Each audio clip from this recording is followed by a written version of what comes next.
سامعین کرام، یہ کہانی ایک خوبصورت طوائف کی آپ بیتی ہے جس کے مصنف خود عنایت اللہ ہیں۔ کہانی شروع کرنے سے پہلے میں عنایت اللہ صاحب کی زبانی کچھ تعارف اس کہانی کے بارے میں بتاتا چلوں۔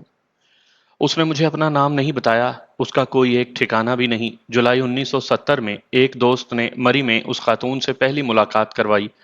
میں نے پہلی نظر میں اسے صرف اتنی سی اہمیت دی تھی کہ وہ ایک خوبصورت اور اونچے درجے کی عصمت فروش عورت ہے۔ میرا دوست چاہتا تھا کہ میں اس خاتون کی آپ بیتی لکھوں۔ وہ جانتا تھا کہ جرم و سزا اور معاشرتی حسن و قباح میرے پسندیدہ موضوع ہیں۔ میں نے جرائم پیشہ مخلوق میں، جس میں بردہ فروش، عصمت فروش اور سمگلر بھی شامل ہیں، زمین دوز دنیا میں جا کر دیکھا، مشاہدہ کیا اور اس پر اسرار اور ہیبت ناک دنیا کی چیدہ چیدہ شخصیتوں کے انٹرویو بھی لیے اور ان کے نفسیاتی تجزیے کیے ہیں۔ 2.5 برس حوالاتوں، جیل خانوں اور اڈوں کی خاک چھانی ہے۔ اپنے مشاہدات 2 کتابوں اور سینکڑوں مضامین کی صورت میں پیش کر چکا ہوں، جو مختلف اخبارات اور رسالوں میں بکھرے ہوئے ہیں۔ اس خاتون سے تعارف ہوا تو مجھے اس کی دنیا کی اس جیسی کئی عورتیں یاد آ گئیں جو اسی کی طرح خوبصورت اور پرکشش تھیں۔ ان کی شکلیں مختلف تھیں، کہانی سب کی ایک ہی تھی۔ میں نے اس خاتون کو بھی اسی کہانی کا ایک کردار سمجھا۔ میں اس وقت حکایت کے ابتدائی انتظامات اور پہلے شمارے کی تیاری کے لیے بھاگ دوڑ کر رہا تھا۔ اس خاتون کی کہانی بہت طویل تھی، میرے پاس سننے اور لکھنے کا وقت نہیں تھا۔ میں نے اسے کہا کہ میرا پہلا شمارہ جنگ ستمبر نمبر ہوگا، جس کے لیے انٹرویو لیتا پھر رہا ہوں۔ تو آپ بسم اللہ شہیدوں کے نام سے کر رہے ہیں؟ اس نے میری معذرت سنے بغیر کہا۔ میری کہانی اسی خاص شمارے میں آ جائے تو میری بے چین روح کو کچھ چین آ جائے گا۔ میرا سہاگ شہید ہو گیا تھا اور اس کے آنسو نکل آئے۔ سہاگ؟ شہید؟ ایک طوائف کا سہاگ شہید ہو گیا تھا؟ میں چونکا اور اس کی آپ بیتی سننے بیٹھ گیا، مگر یہ اس قدر طویل تھی کہ ایک شمارے کے چند صفحات پر سمیٹی نہیں جا سکتی تھی۔ تاہم میں نے اس کی خواہش کا احترام کرتے ہوئے اس کا ایک حصہ "میں کسی کی بیٹی نہیں" کے عنوان سے اپنے بسم اللہ کے شمارے ستمبر سن 1970 میں شائع کر دیا، لیکن اس کے سہاگ کی شہادت کا ذکر نہ کیا کیونکہ وہ بہت ہی طویل تھا۔ میں نے اس خاتون سے وعدہ کیا کہ وہ جب چاہے مجھے بلا لے، میں اس کی تمام تر داستان قلم بند کر کے کتاب کی صورت میں چھاپ دوں گا۔ وہ کہیں لاپتہ ہو گئی، وہ چھلاوا ہے، نظر آئی اور گئی۔ جس دوست نے پہلی ملاقات کروائی تھی وہ اسے ڈھونڈتا رہا، مسلسل 2 سال ڈھونڈتا رہا۔ آخر وہ مل گئی۔ پھر میری اور اس کی ملاقاتوں کی آنکھ مچولی شروع ہو گئی۔ کبھی لاہور سے اس نے فون کیا کہ فلاں جگہ آ جائیں، کبھی مری سے ٹرنک کال ملی کہ شام تک مری پہنچ جائیں۔ ایک بار اس نے کراچی بھی بلایا۔ اسی طرح کم و بیش 20 ملاقاتوں میں، جو مختلف شہروں میں ہوئی، میں نے اس کی مکمل آپ بیتی قلم بند کر لی۔